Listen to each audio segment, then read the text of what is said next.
Hello and welcome to Nikolay's genetics lessons, and today's first question is: an alpha helix is most likely to be held together by, and we have to choose one of these variants. Take a look at this picture, and here we see alpha helix. So let's take a look at our variants. Variant D, ionic attractions between side chains. Take a look, here are groups here represent side chains, and sometimes we can see that between these two R groups there is ionic attraction, but such ionic attractions stabilize alpha helix, but not a driving force behind the formation of alpha helix.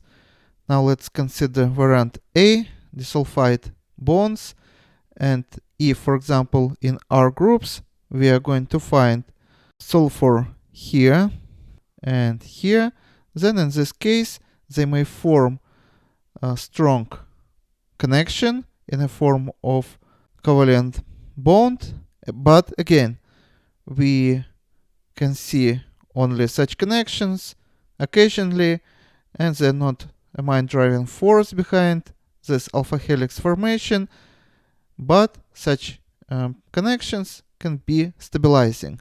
And variant B, hydrophobic effects, of course play a significant role, but again this is not a main driving force, but main driving force behind such alpha helix formation would be hydrogen bonds, which we see here.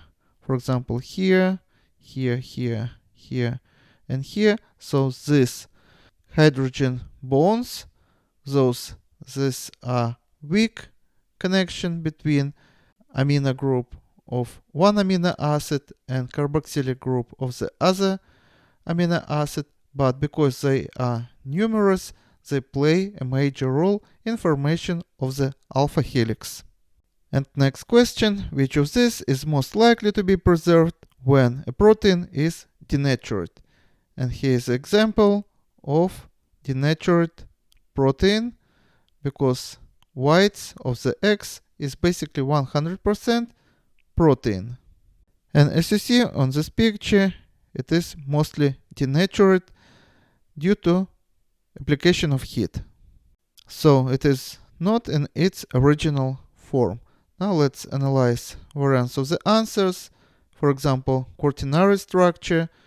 Imagine here's one polypeptide chain, another polypeptide chain, and here's another one. So they would form one protein structure, but most likely when we apply a heat, this structure would change its shape. And as for the tertiary structure, as well as secondary structure, which is due to disulfide bonds, ionic attractions between side chains, and hydrophobic effects, they all would be disrupted, except probably disulfide bonds, which represent strong bonds, which is covalent bonds, but otherwise the shape of the protein would be disrupted. And probably the only structure, protein structure, which is not going to be affected would be just a sequence of the amino acids which are connected through peptide bond. So we expect that primary structure would be the same, but all the rest would be disrupted. And this is all for today. Subscribe and see you in the next video. Goodbye.